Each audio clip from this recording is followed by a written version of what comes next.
प्रजाभ्य परिपालयन्ताम् न्यायेन मार्गेण महीषा। गो ब्राह्मणेभ्यः शुभमस्तु नित्यं लोका समस्ता सुखिनो भवन्तु।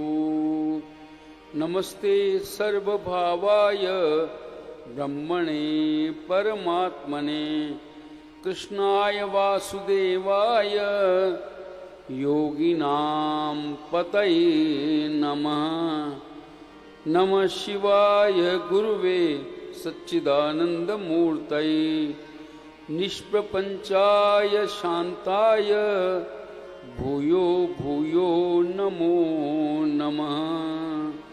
सर्वमङ्गलमाङ्गल्ये शिवे सर्वार्थसाधिके शरण्ये त्र्यम्बके गौरी नारायणी नमोस्तुते नारायणी नमोस्तुते। ओम शांति शांति शांति। बांके बिहारी लाल की जय। श्री राधा रानी सरकार की जय। सियापति रामचंद्र भगवान की जय। बोली शंकर भगवान की जय। पवन सुत हनुमान की जय।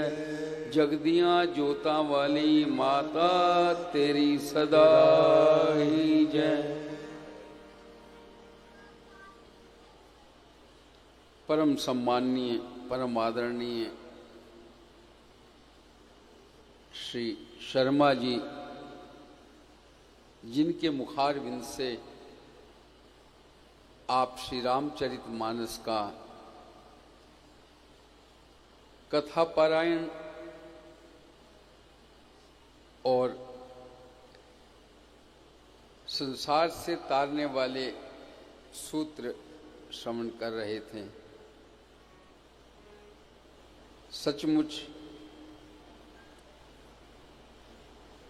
भगवान की कृपा के जो क्षण हैं वो अतुलनीय हैं। उनको किसी के साथ में तोला नहीं जा सकता। हमारे पूज्य चरण श्री महाराज जी एक बात कहा करते थे अक्सर कि जीवन में उतने ही क्षण धन्य हैं जिन क्षणों से भगवत चर्चा सुन ली जाए या भगवत चिंतन कर लिया जाए। इसके अलावा तो शेष खाना पीना सोना पशुओं का भी काम, मानुष का बस एक गुण जपे राम का नाम। केवल जो आप भगवान के लिए जिन क्षणों को लगा देते हैं, अभी शर्मा जी ने एक बात कही कि आरती के बिना उधर मत चले आना। हालांकि वो तैयार मिलेगा, लेकिन ये आपके ऊपर निर्भर करता है कि पहले आरती को महत्व देते हो या थाली को महत्व देते हो। पत्तल तो मिलेगी, लेकिन आया था इस जगत में करने को दो काम, देना दान गरीब को, लेना हरि का नाम। और जो लोग नाम नहीं लेते बाकी सब काम करते हैं तो उनका कोई अर्थ नहीं है जीवन जीने का। क्योंकि खादते मोदते नित्यम शून का शुकरा खरा। खाते हैं पीते हैं, खादते मोदते मतलब मौज करते हैं। शून का कुत्ते, शुकरा सुअर, खरा मीन्स गधे। ये भी तो खाते पीते मौज करते बच्चे पैदा करते हैं। परंतु तेषाम एषाम, उनमें और इनमें, जो यहाँ बैठे हैं, हम लोग बैठे हैं, विशेषों का वृत्तिर येषाम तादृशी, उनमें और इनमें अंतर क्या रह गया? अगर इनकी भी वृत्ति वैसी हुई, खाओ पियो मौज करो, तो उनकी और हमारी वृत्ति भी एक हो जाएगी, तो उसका कोई लाभ नहीं है। केवल उतने क्षण आपको दो चीजें करनी पड़ती हैं। नंबर एक तो परिवार का पालन पोषण, जो आपने दायित्व लिया है, जो बाल गोपाल हैं, परमात्मा का रूप हैं, उनका पालन पोषण पहला दायित्व है। माता पिता की सेवा, ये भी आपका दायित्व है। लेकिन इसके साथ साथ जो दायित्व निभाने के लिए आप कर्म कर रहे हैं, कोई नौकरी करते हैं, कोई व्यापार करते हैं, उसके अलावा ये जो करते हो, उसके अलावा आपका एक और धर्म है, परमात्मा का ध्यान चिंतन। जो आप परमात्मा का ध्यान करते, वो आपका पर्सनल काम है, ये पारिवारिक काम है, साझा काम है, जो आपके पूरे परिवार को देय है। जो आप कमाएंगे परिवार को जाएगा। कोई पत्नी के हाथ में रख देते, कोई बैंक में डाल देते हैं। तो हमारे कई कर्मचारी काम करते हैं, तो मैं उनसे पूछता हूँ, भैया बैंक में डाल दूं क्या? तो कई कहते कि ना जी। तो मैं पूछता हूँ क्यों डरते हो? तो ये कहते हैं कि बच्चे अगर एटीएम चला के मतलब ज़्यादा निकाल लेंगे तो कहाँ जाएंगे हम, अपने हाथ में ही कंट्रोल रहना चाहिए। उनकी अपनी वो है। तो वो जो कमाते हो वो परिवार के लिए कमाते हो, लेकिन जो क्षण आप परमात्मा की चर्चा में या भगवान के चिंतन में लगाते हो, वो अपने लिए कमा रहे हो। वो तो आप देना ही पड़ेगा, माँ बाप की सेवा करनी पड़ेगी, बच्चे पालने पड़ेंगे, उनकी शादी विवाह पढ़ाई लिखाई सब कुछ करना है। हमारी छुट्टी है, ना बच्चे पैदा हुए, ना उनको पढ़ाने की ड्यूटी, न लिखाने की, न शादी ब्याह करने की, न उनके जो इन लॉज वाले हैं उनको देखने की ड्यूटी। मतलब समधी बनाई नहीं तो फिर उनको देखने की भी कोई जरूरत, ये कितना तक करना पड़ेगा। मतलब अगर ढोलकी गले में डाली है तो उसको तो बजाना पड़ेगा। आप बेसुरी बजाओ या सुर में बजाओ, ये आपके ऊपर है। तो जब परिवार की ये ढोल जो है ना, आपके जिम्मेदारी की ढोल आपके गले में पड़ी है, तो जिम्मेदारी तो आपको निभानी है। ब्याह ना कर दे, कोई कुड़ी ना आंदी, बच्चे ना होंदे, बच्चे पढ़ाने ना पड़ते, सब चीज छुट्टी थी। लेकिन अगर ये कर चुके हो, बच्चे हो गए हैं, उनको पढ़ाना तो है ही है, रो के पढ़ाओ या हंस के पढ़ाओ। तो ये सब ड्यूटी तो आपकी पारिवारिक ड्यूटी है। लेकिन जितने क्षण आप कमरे में बंद होकर के परमात्मा का नाम ले लेते हैं, वो आपकी अपनी कमाई है। ये तो आपका चला जाएगा सामूहिक उसमें, लेकिन वो आपका व्यक्तिगत खाता है। व्यक्तिगत खाते में आपने कितना संग्रह किया, ये सबसे बड़ी बात है। तो संत लोग जो आते हैं आपको जगाने के लिए आते हैं। तो जैसे रात को चौकीदार आवाज लगाता है, जागते रहो जागते रहो। एक बार एक आवाज लगा रहा था चौकीदार, तो एक नौजवान को बड़ी खुंदक आ गई। उसने कहा कि दसो असी नूं पैसे भी देने आ, फिर सानू शोर मचा के क्यों कहता कि जागते रहो? जे असी जागना सी फिर इनू काहदे लई रखा दसो? भी उसको हमने रखा है तो इसलिए रखा है कि तू जागता रहे, सानू सोण दे। अब हमारे को ये सोने नहीं दे रहा, शोर मचा मचा के। तो उसको बुलाया उसने ऊपर, उसने पूछा दस तैनू की तकलीफ है, तो शोर कानों पांदा है? तो उसने कहा देखो जी, मैं जो है ना शोर डाल के आपको जगा नहीं रहा हूं, बल्कि मैं तो अपने जागने का प्रमाण दे रहा हूं। मेरा आपको कैसे पता चलेगा कि मैं जाग रहा हूं? तो इसलिए मैं कुछ न कुछ बोलता हूं, बोल करके ये जताता हूं कि मैं जागृत अवस्था में हूं। तो आप कैसे जाग रहे हैं? मोह निशा सब सोवन हारा, देखई स्वप्न अनेक प्रकारा। तो जब लिख रहे थे गोस्वामी जी, तो हनुमान जी ने कलम पकड़ ली भी, आप तो ये लिखा कि मोह निशा सब सोवन हारा, मोह की निद्रा में, मोह की रात्रि में सब सो रहे हैं। तो सबका मतलब तो है कि इंक्लूडिंग आपके समेत सब सो रहे हैं। तो आप लिख कैसे रहे हो?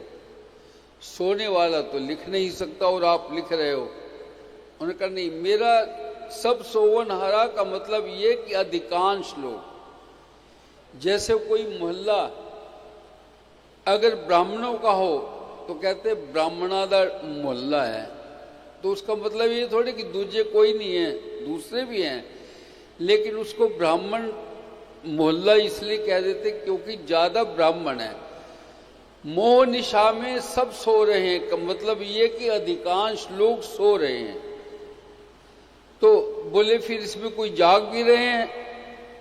तो गोस्वामी जी ने आगे उसको एक्सप्लेन कर दिया, मोह निशा सब सोवन हारा, देखें स्वप्न अनेक प्रकारा, यही जग जागही जामिनी जोगी। जो भगवान की साधना करने वाले हैं, भगवान की कथा श्रवण करने वाले हैं, किसी धार्मिक कार्यक्रम में जाने वाले, वो जो है ना, बोले वो जाग भी रहे हैं। देखई स्वप्न अनेक प्रकारा, यही जग जागई जामिनी जोगी, परमार्थी प्रपंच वियोगी। जो परमार्थी हैं और प्रपंच से परे हैं।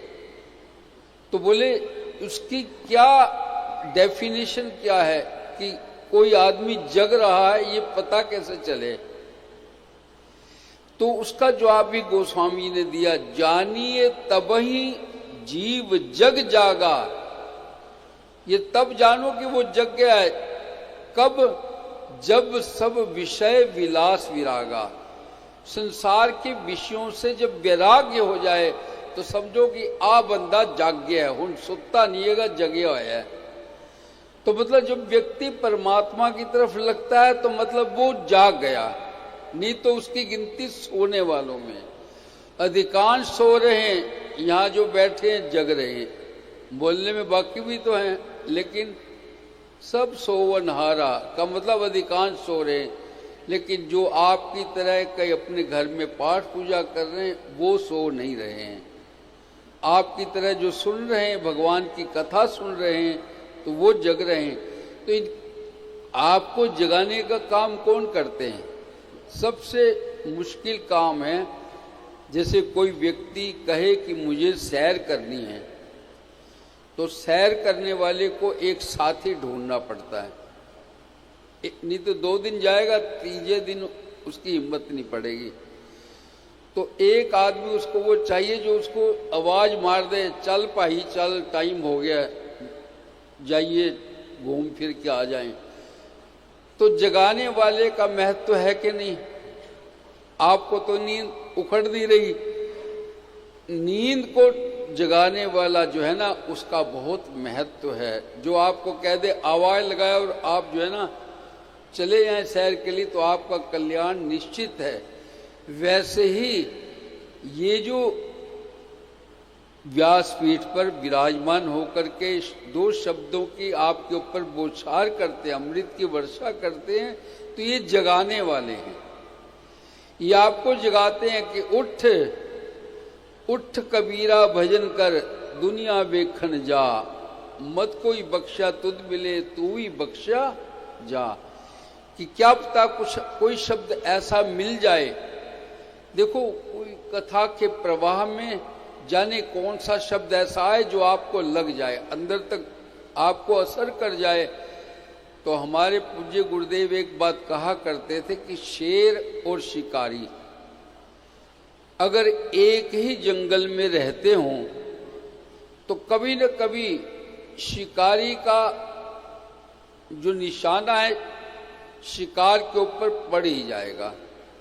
अगर आप कथा सुनते हैं तो कोई न कोई वाक्य महापुरुषों का, विद्वानों का कोई न कोई आपके अंदर ऐसा सूट कर जाएगा जो आपकी जीवन रेखा को बदल देगा, जीवन की दिनचर्या को बदल देगा। तो ये मौके ऐसे होते हैं जो अपने चित्त को परमात्मा की तरफ लगाते हैं और परमात्मा की चर्चा में, भगवान के चिंतन में लगाया हुआ जितने भी क्षण हैं व्यर्थ नहीं जाते। तो इसलिए भगवान करे कि ऐसे क्षण आपको मिलते रहें, ऐसे लोग मिलते रहें। मैं तो कभी कभी बोलता हूँ कि देखो, झाड़ू जो है ना वो घर की सफाई करती है, अंदर कमरे की, लेकिन अगर झाड़ू में ऑलरेडी डस्ट भरी हो, उसको कमरे में ले आओ तो बताओ सफाई करेगी और गंदा कर देगी। तो साफ झाड़ू का मिलना बड़ा मुश्किल है। चंगी जी झाड़ू लेके आओ। अच्छे जो व्यास हैं, अच्छे व्यास मिलने बहुत कठिन होते हैं, साफ झाड़ू बहुत मुश्किल मिलती हैं। आजकल तो नाटक नोटंकी बहुत है और YouTube ऐसा हो गया है, एक हनुमान चालीसा अगर आप क्लिक करोगे तो 1000 हनुमान चालीसा वाले सारे आ जाते हैं। अब आपको ये भी मुश्किल है कि कौन सा हनुमान चालीसा, किसके द्वारा गाया हुआ हनुमान चालीसा सुनना चाहिए, ये और पंगा हो गया। तो आजकल ज़्यादा जो है ना ये हो गई। और हमारे जो है ना संतों में ऐसा कहा जाता है कि जेड़ी पतंग आराम नाल चल दी सही सलामत होगी तो उसको कोई लंगर लगाने की कोई जरूरत। कौन सी पतंग को लंगर लगाया जाता है? जिसको मतलब जो खराब हो, जड़ी उड़दी ना होवे तो फिर लंगर लाना पैंदा है, या उसको झप लगाते, दायां झप बायां, इधर मूव कर रही तो इधर वाले में थोड़ा सा लोड देना पड़ता है, कपड़ा बांधना पड़ता है ताकि झप ना खाए। तो ये चीजें पहले तो ये इसलिए होती, आजकल तो YouTube ऐसा हो गया कमाई का धंधा, तो जितने आर्टिफिशियल हैं, संत के भी बहुत आर्टिफिशियल चेहरे दुनिया भर के मिल जाएंगे आपको, ऐसे ऐसी बनावटें करते हैं। भगवान बस बचाए, मैं किसी का नाम नहीं लेता, लेकिन आप जरा पानी पीजिए छान के और गुरु कीजिए जान के, चंगी तरह बेक के। जब शादी करने जाते हो बेटे की तो लड़की के बारे में सब पता करते हो, अपनी लड़की का जब रिश्ता लेके जाते हो तो लड़के के गुण अवगुण, परिवार के गुण अवगुण सब पहचानते हो।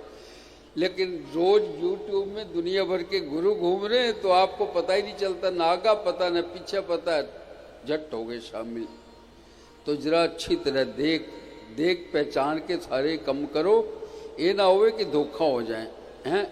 तो बाकी चोट तो कोई सब्जी वाला 2-4 रुपये मार लेगा, ये बड़े बड़े जड़े है ना हजारों लाखों आपसे छुड़वा लेंगे, उसके बाद पता चलेगा ये ते बाबा एम सी, वो सारे गए पैसे वापस नहीं आते फिर। तो इसलिए भगवान करे, अच्छे लोगों का मिलना बहुत कठिन है। हमारे शर्मा जी देखो, ऐसे सरल व्यक्ति जब ये वहाँ जाते हैं तो मैं कभी कहता हूँ शर्मा जी आप तो बखरा कमरा ले लो, भी बाकी सारे वो कहते नहीं मैं भी इन्हीं का हिस्सा हूँ। तो ये कहाँ मिलेगी ऐसी भावना? लोग कहते हैं कि हम बिल्कुल नॉर्मल हैं, होते नहीं नॉर्मल। नॉर्मल वो होते जो मतलब करके दिखाते कि वो नॉर्मल हैं। ये ऐसा जो है ना बहुत कम मिलता है, और हम तो बहुत लोगों को मिले हैं जीवन में।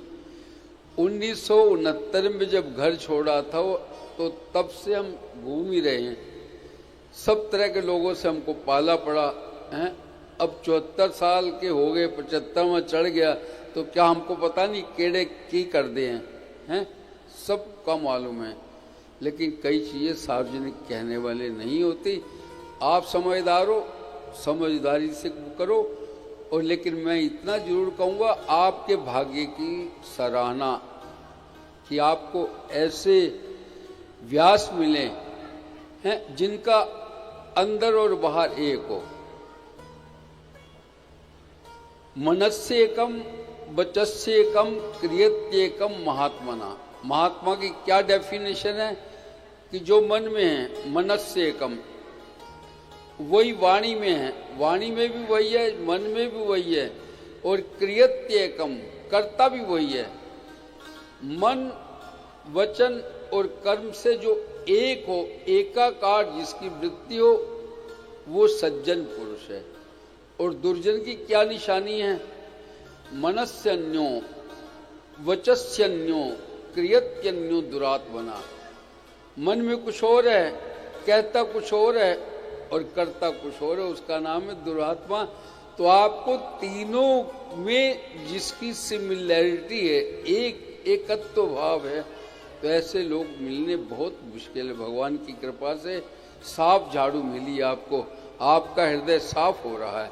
और भगवान से प्रार्थना करता हूँ कि आपका जो उद्देश्य है, जिन्होंने इतना आज इनको मौका दिया, इनको बुलाया, आमंत्रित किया और लोगों को लाभ मिल रहा है, तो उनका ये पुरुषार्थ सफल हो और आप सभी को परमात्मा की कृपा प्राप्त हो, ये भगवान से प्रार्थना करता हूँ। अपनी वाणी को यहीं विराम देता हूँ। धन्यवाद। जय श्री कृष्ण। बोल बांके बिहारी लाल की जय, राधा रानी सरकार की जय। जय जय श्री राधे श्याम।